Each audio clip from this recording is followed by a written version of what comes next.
तो लोकसभा चुनाव के 7वें चरण का मतदान जारी है। यूपी की 13 सीटों पे जनता मतदान कर रही है। इस कड़ी में चंदौली बीजेपी जिला अध्यक्ष काशीनाथ सिंह से हमारे सहयोगी राम कुमार जायसवाल ने बात की। उन्होंने क्या कुछ कहा, उन्हें सुनते हैं। हमारे साथ बात करने के लिए चंदौली के जिला अध्यक्ष बीजेपी से काशीनाथ सिंह है। काशीनाथ जी, अभी तक चंदौली में चुनाव चल रहा है, क्या माहौल है?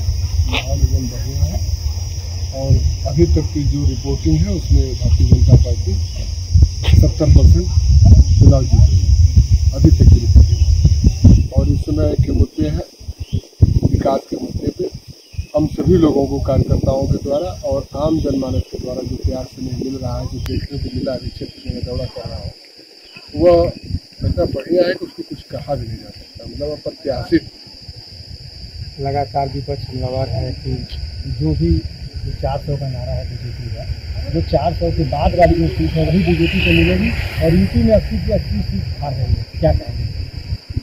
विपक्ष के पास कोई मुद्दा है नहीं, इस नाते वो हमेशा यही चीज सोच रहे हैं। इसके पहले भी उन्होंने यही चीज कहा था। अप्रत्याशित जीत जब हुई तो मुझे समझ में आया और इस बार भी हम 400 के पार हैं और जब रिजल्ट आएगा तो देखिएगा, उनको उसका जवाब जनता देगी। 6 चरण का चुनाव जीत चुका है। अगर देखा जाए तो मतदान प्रतिशत बहुत ही कम रहा है जिस वजह से चंदौली में चुनाव हो रहा है, लोगों से क्या कहेंगे? जो मतदान प्रतिशत कम हुआ उसमें हमारा मतदान प्रतिशत कम नहीं है, हमारे सारे वोटर निकल के वोट दिए, वो मतदान विपक्ष का ही कम हुआ। और मैं जनता से अपील करता हूँ कि देश हित में, समाज हित में आपको निकल के भारत को समृद्ध बनाने के लिए, विकसित भारत बनाने के लिए आपको निकल के वोट देना चाहिए। ऐसे बीजेपी के जिला अध्यक्ष काशीनाथ सिंह, उनका साफ तौर पे कहना है कि बीजेपी की 80 की 80 सीट यूपी में निकल रही है, 400 के पार से बीजेपी की सरकार बनेगी और साथ ही लोगों से वोट के लिए उन्होंने अपील किया है। Ram Kumar Jaiswal, news on India, Chandauli.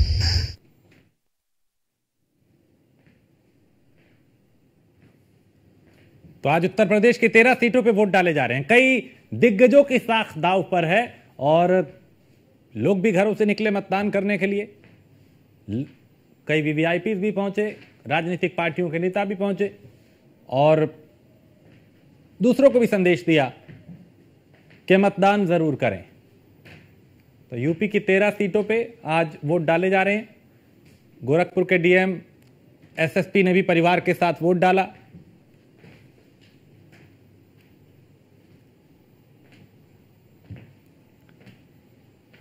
तो गोरखपुर के जिलाधिकारी और एसएसपी ने अपने परिवार के साथ मतदान केंद्र पे पहुंच के मतदान किया और लोगों से भी अपील की कि मतदान जरूर करें। तो आज आखिरी चरण का यह चुनाव, चूंकि 7वां चरण और 7 चरण का कुल यह चुनाव था लोकसभा का, आज ये 7वां चरण है। आज उम्मीदवारों की किस्मत ईवीएम में कैद होगी और फिर 4 दिन बाद यानी 4 जून को जब नतीजे आएंगे तब तस्वीर साफ होगी कि जनता किसके साथ गई, किसके खिलाफ गई। इन 7 चरणों में दिग्गजों ने प्रचार खूब किया, सभाएं की, सम्मेलन किए, समीक्षाएं की, संबोधित किया, रोड शो किए, रैलियां की, बयानों के बाण एक दूसरे पे चलाए गए ताकि मतदाताओं को अपने पाले में किया जाए। अब जनता किसके साथ जाएगी और किसके खिलाफ जाएगी, ये नतीजे तय करेंगे और नतीजे 4 जून को आएंगे और अब नतीजों का ही इंतजार होगा आज आखिरी चरण के इस मतदान के बाद।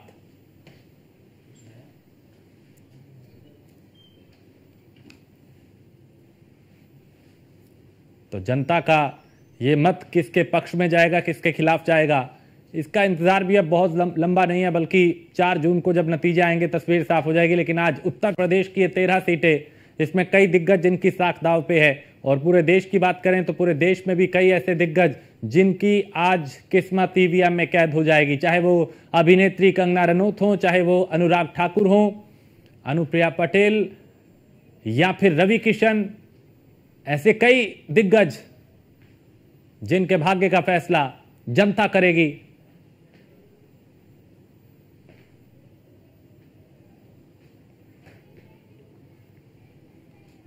तो यूपी की 13 सीटों पर मतदान हो रहा है और लोग सुबह जरूर लंबी कतारों में दिखाई दिए थे घरों से निकल के मतदान करने के लिए, लेकिन दोपहर होते होते थोड़ी कमी जरूर आई और हमारे साथ शमसी आजाद इस वक्त भारतीय जनता पार्टी के नेता है, परमवीर सिंह है पॉलिटिकल एक्सपर्ट, जैनेंद्र प्रताप है प्रवक्ता सुभाषपा और डॉक्टर अनु पासवान है जो कि प्रवक्ता है कांग्रेस। आप सभी का बहुत स्वागत है। शुरुआत में पॉलिटिकल एक्सपर्ट से करता हूं। परमवीर जी, इस चरण को अगर हम देखें, चूंकि अब ये अंतिम चरण है, इसके बाद नतीजों का इंतजार होगा, लेकिन ये वो चरण है, वो 13 सीटें हैं जहां पिछली दफा बीजेपी और एनडीए का दबदबा रहा था। इस बार क्या आप महसूस कर पा रहे हैं, चूंकि समीकरण और कुछ नेता इधर से उधर हुए हैं? देखिए, लास्ट फेज का चुनाव है और बहुत भीषण गर्मी के अंदर भी वोटर्स बाहर निकल रहे हैं, वोटिंग कर रहे हैं, तो राजनीति और डेमोक्रेसी के लिए बहुत अच्छी खबर है ये। अब चुनाव का रिजल्ट 4 तारीख को आएगा, पता लगेगा, लेकिन समीकरण अगर हम देखें तो जो लोग, कई लोगों ने पाला बदला है, तो अभी बिल्कुल ढुलमुल रवैया सामने आता है कि आप किसकी जीत आप कर पाते हैं, अगर पुराने आंकड़ों को भी हम माना जाए। लेकिन अगर बात की जाए लास्ट फेज तक आते आते चुनाव जो था, ये पक्ष और विपक्ष दोनों ने ही प्रधानमंत्री नरेंद्र मोदी का चेहरा बिल्कुल फोकस में आ गया। जैसे भाजपा और प्रधानमंत्री स्वयं भी कहते रहे कि मोदी की गारंटी है, मोदी की गारंटी पे विश्वास कीजिए, तो उन्होंने पूरा फोकस अपना प्रधानमंत्री देश का चुनने के ऊपर था। इधर से विपक्ष ने भी लगातार हमला यही किया कि मोदी की गारंटी में दम नहीं है। उन्होंने अपने तरीके से कहा कि दम नहीं है और ये गारंटी से कुछ नहीं होने वाला। लेकिन कुल मिला के हुआ क्या कि जो ग्राउंड पे लोकल मुद्दे थे या लोकल कैंडिडेट था किसी भी पार्टी का, वो छुप गया इन मुद्दों के बीच में। बड़े नेताओं के बीच में वाद विवाद व्यंग्यवाद के ऊपर होता रहा। अब देखना यह रहेगा कि किसका वो चलता है। लोकल मुद्दा छुप गया था इस चीज में और साइलेंटली वोटर ने वोटिंग की है। यही दिखाई देता है कि वोटिंग परसेंटेज जो है वो लगातार पिछली बार के 2019 के मुकाबले 3-4% तक गिर के आया है। एक ही जगह पर 5% भी गिरा हुआ है। इस समय पर ऐसा देखना कि बहुत बड़ा कोई अंतर आने वाला है, ऐसा दिखाई नहीं देता, ऐसा अनुमान नहीं लगाया जा सकता कि कोई बहुत बड़ा अंतर आ जाए। क्योंकि वोटिंग परसेंटेज बहुत ज्यादा जब बढ़ती है, 10%, 12% तक बढ़ती है, तब भी दिखता है कि चेंज आ रहा है या बहुत ज्यादा लोगों में नाराजगी होती है। जैसे कश्मीर में होता था ऐसा, वोटिंग बहुत ज्यादा गिर गई। तो लेकिन जब ये वोटिंग परसेंटेज 4-5% के इधर उधर घूमता है, तो ऐसे कुछ बहुत बड़े चेंजेस नहीं देखने को मिलेंगे पूर्व के चुनाव में। ठीक है जैनेंद्र जी, क्योंकि आप तो कभी इधर तो कभी उधर, पहले चुनाव में उस तरफ थे, 22 में अखिलेश के साथ थे, अभी एनडीए का हिस्सा है। इस बार क्या उम्मीद, क्योंकि जो उपचुनाव हुआ था उम्मीदों पे खरे नहीं उतरे थे आप लोग उसमें? देखिए, हमारे जो नेता हैं माननीय, हेलो, मेरी आवाज आ रही है? जी मैं सुन पा रहा हूँ। जी, मैं एक चीज स्पष्ट करना चाहता हूँ। हमारे नेता माननीय ओम प्रकाश राजभर जी ने कभी भी अपनी विचारधारा को नहीं छोड़ा और कभी इधर कभी उधर की बात नहीं। पार्टियों के बीच में गठबंधन होते हैं, भाजपा ने भी बहुत से गठबंधन किए हैं, सपा ने भी किए हैं, कांग्रेस ने भी अपने जीवन काल में बहुत से गठबंधन किए हैं, तोड़े हैं। लेकिन मैं एक चीज स्पष्ट कर दूं कि हमारे राष्ट्रीय प्रमुख महासचिव माननीय अरविंद राजभर जी घोसी लोकसभा क्षेत्र से चुनाव लड़ रहे हैं और हमारा चुनाव चिन्ह छड़ी है। वहां पर बटन नंबर 3 जनता को दबाना है और मोदी जी को फिर से सत्ता में वापस लाना है और तीसरी बार ये जीत की हैट्रिक लगानी है। मैं यहाँ पे एक चीज स्पष्ट कर दूं कि जब भी समाजवादी पार्टी का गठबंधन रहा कांग्रेस के साथ, तो वो ट्राइड एंड टेस्टेड है कि उसको रिजेक्ट कर दिया गया था। आपने देखा होगा कि 2 लड़कों की जोड़ी जब घूम रही थी तो उसको जनता ने रिजेक्ट कर दिया। रिजेक्ट करने का कारण मैं बता देता हूँ कि कांग्रेस के शासनकाल में जब नवासी पहले था और सपा के 4 बार के शासनकाल में इन्होंने पिछड़े दलितों, गरीबों और अन्य शोषित और वंचित जो लोग हैं उनके साथ न्याय नहीं किया कभी भी। यहाँ पे उत्तर प्रदेश के अंदर एक तरह का गुंडा राज चल रहा था, जिसे हम लोग कहते हैं 1 डिस्ट्रिक्ट 1 माफिया। जमीनों पे कब्जा किया जा रहा था, शराब माफिया का कब्जा था, चाहे अपहरण, उद्योग फल फूल रहा था। इस तरह की घटनाएं पूरे राज्य में व्याप्त थी, जिससे दुखी होकर जनता ने इनको सत्ता से बाहर किया। उसके बाद से आप देखिए 2014 का लोकसभा चुनाव हारने के बाद 2017, 2019, 2022 में इनको बाहर का रास्ता दिखाया। चाहे नगर पंचायत के चुनाव हो, चाहे ग्राम पंचायत के चुनाव हो, वहां से इनको बाहर का रास्ता दिखाया गया। जहां तक रही माननीय मोदी जी, माननीय योगी जी के नेतृत्व में जो कार्य हुए उत्तर प्रदेश में, चाहे वो सड़कों को लेके हो, वो चाहे वो शिक्षा को लेके हो, चाहे वो स्वास्थ्य के लेके हो, चाहे वो महिलाओं के लिए हो, किसानों के लिए हो, युवाओं के लिए हो, वो सभी को एक समान रूप से पूरे प्रदेश में मिल रहा था। मैं एक और चीज बताना चाहूंगा आरक्षण की।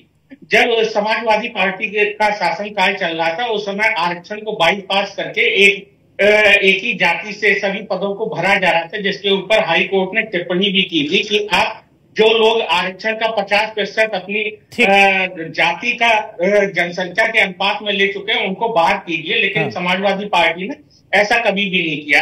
एक अंत में मैं और बात कहना चाहूंगा, जो राम मंदिर का निर्माण हुआ है ये कहीं ना कहीं जनता के विश्वास को जगाता है। नहीं तो आपने वो बयान मुलायम सिंह यादव जी का सुना होगा कि अगर मुझे हिंदुओं पे और भी गोलियां चलवानी पड़ती तो मैं मुसलमानों को खुश करने के लिए और भी गोलियां चलवाता। साथ में अखिलेश यादव जी ने अपने जो सचिव थे, एक वित्त सचिव थे, उनको बाहर का रास्ता दिखा दिया था, केवल एक लेटर लिखने। आप ये कह रहे हैं कि राष्ट्रीय मुद्दे, स्थानीय के साथ साथ राष्ट्रीय मुद्दे भी ऐसे हैं, उसमें राम मंदिर भी है, जो आपको लगता है कि एनडीए के पक्ष में माहौल बन रहा है इसका। लेकिन पासवान जी, आप ये बताएं कि इस बार क्या, चूंकि देखिए पहले मायावती के साथ थे, वो गठबंधन था, इस बार अखिलेश के साथ आप लोग हैं, क्या चुनौती दे पा रहे हैं? और ये वो चरण है जिसमें ज्यादातर सीटों पे एनडीए का ही कब्जा 2019 में हुआ था। अनु जी। जी, ये प्रश्न मुझसे है? जी अनु जी, आपसे। जी, सबसे पहले आप सभी लोग को मेरा नमस्कार। इंडिया न्यूज़ वन इंडिया के सभी दर्शकों को मेरा नमस्कार।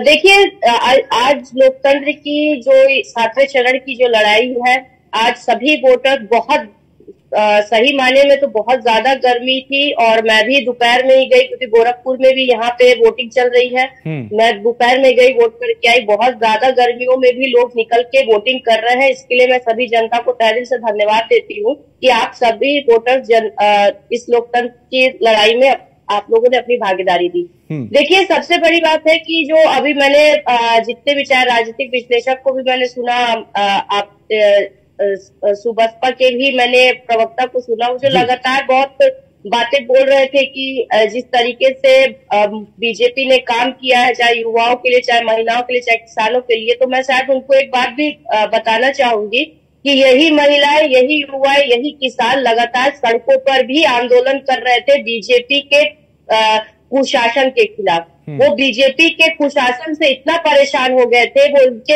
इनके तानाशाही रवैया से इतना परेशान हो गए थे कि यही युवा, यही किसान, यही महिलाएं लगातार आंदोलन भी कर रही थी, चाहे दिल्ली की सरहद पे हो, चाहे लखनऊ के आप लखनऊ की सरजमीन की हम बात कर ले, यहाँ पर भी लगातार सभी लोग आंदोलनरत थे। कोई भी खुश नहीं था, सब लगातार एक ही बात बोल रहे थे कि युवाओं को ठगा गया है, महिलाओं को ठगा गया है, किसानों को ठगा गया है। कोई वादे भाजपा ने पूरे नहीं किए, ना युवाओं को नौकरी दी, ना महिलाओं को सुरक्षा दी, ना किसानों को कर्ज माफी, एमएसपी जैसी गारंटी दी। और महंगाई की तो बात ही मत करे भाजपा के लोग। महंगाई इतनी चरम सीमा पे है कि आज सभी लोग महंगाई से इतना परेशान है कि कोई अपने घर का चूल्हा सही से नहीं जला पा रहा है। तो ये जिस तरीके की बात, ठीक है, चर्चा को आगे बढ़ाएंगे। एक पहले अपडेट अपने दर्शकों को दे दे, चुनाव से जुड़ा हुआ ही, फिर मैं ज्ञानेंद्र आपके पास भी आता हूं। लेकिन अभी यूपी की 13 लोकसभा सीटों पे जो वोट डाले जा रहे हैं, उसमें दोपहर 3 बजे तक का मतदान प्रतिशत आया है, और इसमें बलिया में 43.54% मतदान हुआ है 3 बजे तक, जबकि बांसगांव में 43.71% वोटिंग हुई है। देवरिया में ये आंकड़ा 43% के पार है, और गाजीपुर में भी 46.13% वोटिंग हुई, जबकि घोसी में 44.82% मतदान हुआ है। गोरखपुर में 44.69% मतदान हुआ, जबकि कुशीनगर में 48.33% वोटिंग हुई है। महाराजगंज में ज्यादा वोटिंग हुई है, यहाँ 51 यानी 50 से ऊपर हो गया, 51.16%। मिर्जापुर में 48% से ऊपर मतदान पहुंचा। रोबर्ट्सगंज में 43.15%, और सलेमपुर की बात करें तो यहां पे थोड़ा कम 43.48%। तो ये 3 बजे तक के आंकड़े हैं। वाराणसी में 48% के पार मतदान हो गया। अनुजी ने कई बातों का जिक्र किया, चूंकि अपडेट भी हम लगातार दे रहे हैं, चर्चा भी कर रहे हैं, विश्लेषण भी कर रहे हैं इन 13 सीटों को लेकर। लेकिन ज्ञानेंद्र, आप उनकी बात पे काउंटर कर रहे थे। को एक बार स्पष्ट कर देता हूं कि 2014 के समय किसानों की जो आय थी वो लगभग 6,500 थी, और 2018 में जो सर्वे हुआ था उसके हिसाब से किसानों की आय लगभग 10,600 रुपया थी। इसके बाद से जो अगर कोई सर्वे नहीं हुआ है तो इसका मतलब ये नहीं है कि उनकी आय नहीं बढ़ी है। दूसरी चीज, किसानों को अपने पैरों पर खड़ा करने के लिए माननीय मोदी जी के द्वारा भी योजनाएं चलाई जा रही है, जिसमें 6,000 रुपए प्रतिवर्ष उनको दिया जा रहा है, जो उनको संबल को बढ़ाता है। हर जब भी खेती शुरू होती है उससे पहले 2,000 रुपया उनको भेजा जाता है, चाहे रबी की हो, खरीफ की हो, जायद की फसलें हो, उससे पहले 2,000 रुपया भेजा जाता है, जिससे वो बीज या किसी और चीज, ठीक है, यानी ताकि उनकी आर्थिक स्थिति बेहतर की जाए। लेकिन एक नारा आप लोगों ने भी दिया, युवाओं का पता देता हूँ। समाजवादी पार्टी के शासनकाल में 68,500 शिक्षक भर्ती हुई थी और हाई कोर्ट ने उसको रद्द किया था। इन्होंने युवाओं को छलने का काम किया है। हाई कोर्ट ने रद्द किया था। हाई कोर्ट ने देखा कि वहां पर इतनी ज्यादा धांधली हुई है कि इसको ठीक नहीं किया जा सकता है, इस वजह से रद्द किया था और माननीय योगी जी ने उस परीक्षा को दोबारा से कंडक्ट करवाया था। इसी वजह से वो युवा सड़कों पर है। ठीक है, शमसी आजाद, इस चरण की 13 सीटें पिछली बार ज्यादातर पे बीजेपी का कब्जा रहा था, आपके साथियों का कब्जा रहा था। इस बार आपको उम्मीद है कि आप वही प्रदर्शन दोहरा पाएंगे? हालांकि आपके सामने इंडिया अलायंस एक चुनौती है, वो दावा कर रहे हैं कि इस बार हमने कड़ी टक्कर दे रखी है। भैया नमस्कार आपको। लोकतंत्र के 7वें चरण का ये मतदान जो आज हो रहा है, जिसमें अभी तक जो लोग अपने घरों पर हैं, आपके चैनल के माध्यम से मैं यही कहना चाहूंगा कि देश के विकास में अपना योगदान दें, ताकि बाद में पछतावा न रह जाए कि हमने वोट नहीं किया है। तो सबसे पहले जो लोग बचे हुए उनसे निवेदन है कि घर से निकल कर वोट करें, ताकि उसका परसेंटेज भी बढ़े और देश के मुख्य धारा को आप देश के विकास में, देश के रक्षा में, देश के विकास में अपना योगदान करें। देखिए, भारतीय जनता पार्टी का मिशन और विजन जो है पूरी तरीके से जनता के सामने, इसीलिए जनता ने 2014 में भी विश्वास किया, 2019 में भी विश्वास किया और ये विश्वास आज इतना बढ़ गया है कि आज हम 400 पार का नारा लेकर अगर चल रहे हैं तो कहीं ना कहीं 400 तक सीटें हमारी पहुंच चाहिए। विपक्ष के पास कुछ नहीं, विपक्ष के पास सिर्फ हताशा है, निराशा है, खोखले वादे हैं, खोखले नारे हैं और सबसे ज्यादा इनके ऊपर आरोप लगाना। अगर आप भी अभी भारतीय जनता पार्टी को उपलब्धियां गिनाने लगेंगी तो फौरन आपके ऊपर जो आरोप लग जाएगा कि आप गोदी मीडिया हैं, आप भाजपा के प्रवक्ता हैं। तो इन चीजों का सामना हम लगातार करते रहते। समाजवादी पार्टी और कांग्रेस पार्टी किस तरीके से चुनाव लड़ रही है, एक वो है जो अपना परिवार बचाने के लिए लड़ रही है और एक वो पार्टी है जो अपनी पार्टी को बचाने के लिए लड़ रही है। इनके पास न कोई राष्ट्रीय मुद्दे हैं, न इनके पास कोई ऐसा मुद्दा है कि जिसपे जनता का इनको अपार समर्थन मिल सके।